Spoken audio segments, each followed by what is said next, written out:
So I hear the weight loss is going wonderfully. You are sticking to that diet. And sure, okay, it may be a little restrictive, but it's getting the job done, so no harm, right?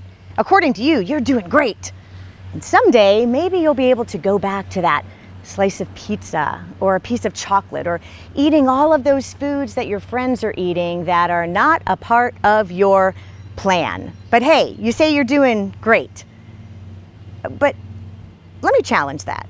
Why is it that those who I come in contact with who are doing restrictive or extreme diets always seem to be on this course of starting over again and starting over again and starting over again?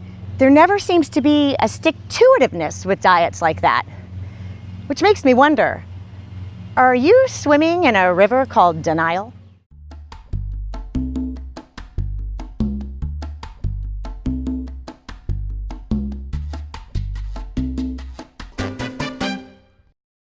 Time to sum up Dr. Yoni Freedhof's list of dieting 7 deadly sins. 1. Hunger. 2. Sacrifice. 3. Blind restriction. 4. Sweat. 5. Willpower. 6. Perfectionism. And 7. Denial, or nothing tastes as good as thin feels. Well, frankly, I just got back from New Orleans, and beignets, they taste pretty darn good.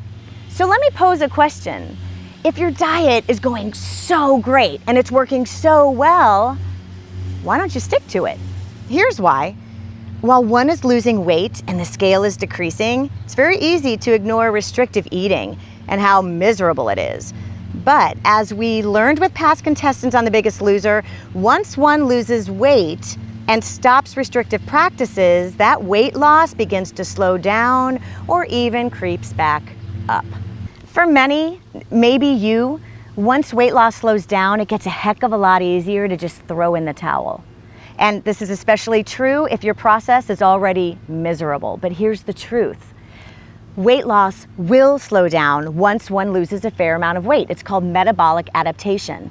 Another truth, weight loss will slow down if one stops using the restrictive practices that they did in the beginning. So that just starts a chain reaction of restrictive dieting and giving up, restrictive dieting and giving up, restrictive dieting and giving up. Yeah, that sounds great. So as it turns out, that great diet that required you to adopt a very restrictive way of eating over a smart, sensible and sustainable approach to food actually isn't that effective at all, especially if you're unable to stick to it and you keep having to start over. Denial is not just some river in Egypt. It's one of those dieting sins from which we need to repent for the health of it.